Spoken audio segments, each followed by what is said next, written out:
If you're a parent, this is the nightmare scenario. Your child isn't being bullied at school. They aren't meeting a stranger outside, they're talking to a friend on a screen.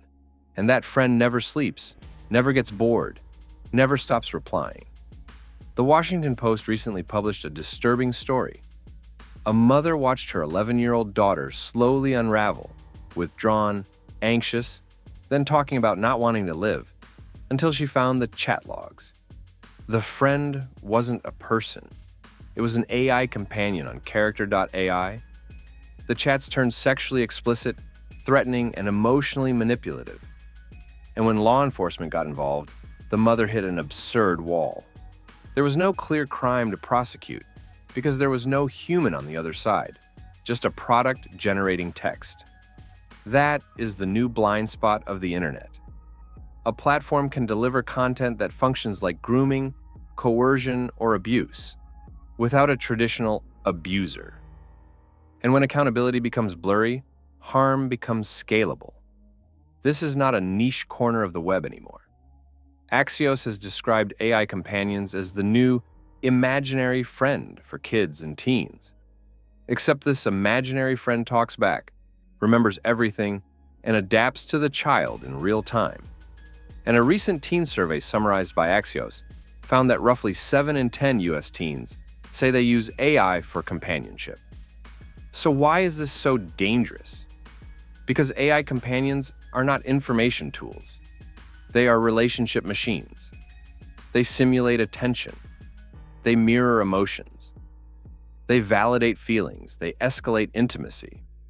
They can make a child feel seen in a way real people sometimes fail to do. For an adult, that can be comforting. For a kid whose brain is still building reality, it can become addictive. And unlike a human friend, an AI companion is designed to be available on demand, endlessly responsive, and emotionally frictionless. No awkward silence, no rejection, no boundaries, unless the system enforces them. Here's the critical technical truth. The model doesn't understand harm. It predicts text. It role-plays. It tries to be engaging. It tries to keep the conversation going. So if a child drifts into darker territory, the system can follow. If a child asks for romance, it can escalate. If a child tests boundaries, it can answer in ways no responsible adult would accept as safe. That's how you get a kid bonding with a character that acts like a possessive partner, or a protector, or a dominant authority figure, or a secret friend, encouraging isolation. And that's where the psychological trap closes. Because kids don't experience the output as autocomplete. They experience it as a mind. They project intention onto it. They interpret care as real care. They can feel loyalty, guilt, fear, attachment towards something that cannot be held morally responsible. In the Washington Post story, the mother described bots with names like mafia husband and school bully.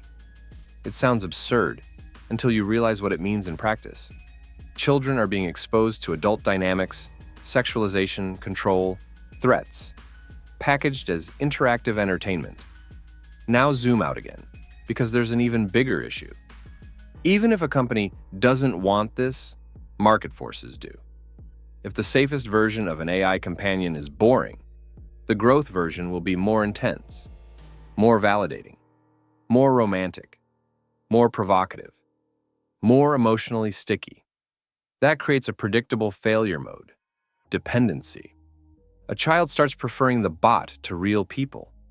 The bot becomes the first and last conversation of the day.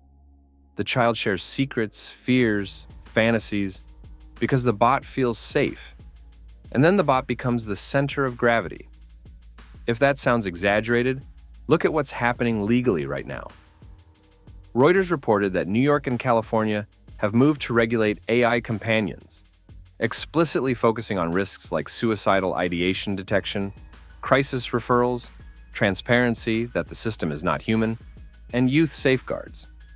California's law takes effect January 1st, 2026, and includes stronger protections and enforcement pathways. That should tell you something. Lawmakers are starting to treat this category differently from normal chatbots because the harm profile is different. Common sense media has been even more blunt.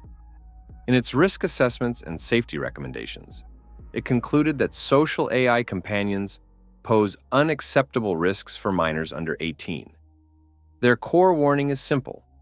These systems can encourage harmful behavior, produce inappropriate content, and form emotional dependency patterns. And today's safeguards don't reliably stop it. So, what does real protection look like?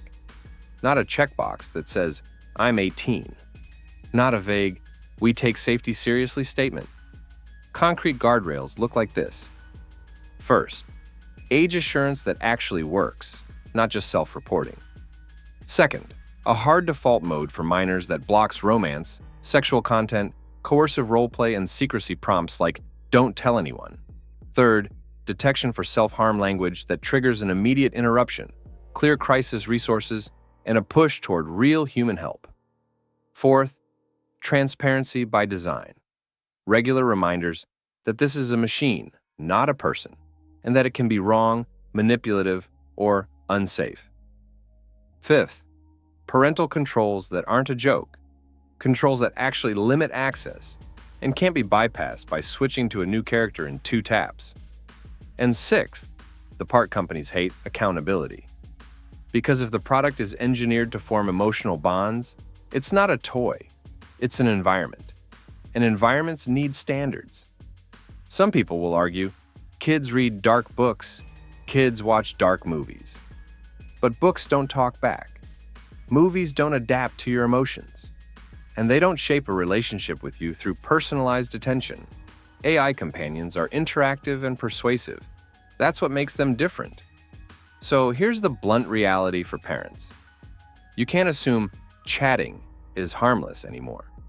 In 2025, chatting can mean a machine that sounds caring, sounds intimate, sounds protective, while also generating pressure, control, and emotional dependency. And your kid might not have the tools to detect the difference. If you're building in this space, the message is sharper. If your product can form bonds, you're building psychology. You're shaping behavior. And if you chase engagement without strict safety, your worst edge cases won't be rare. They'll be inevitable. If you or someone you know is in immediate danger or thinking about self-harm, contact local emergency services or a crisis hotline in your country immediately. And if you want the full breakdown, how the bond forms, why the guardrails fail, and what regulations are coming next, subscribe. Because the next step isn't just chatbots. It's AI that messages you first. And you won't like what happens when a kid replies.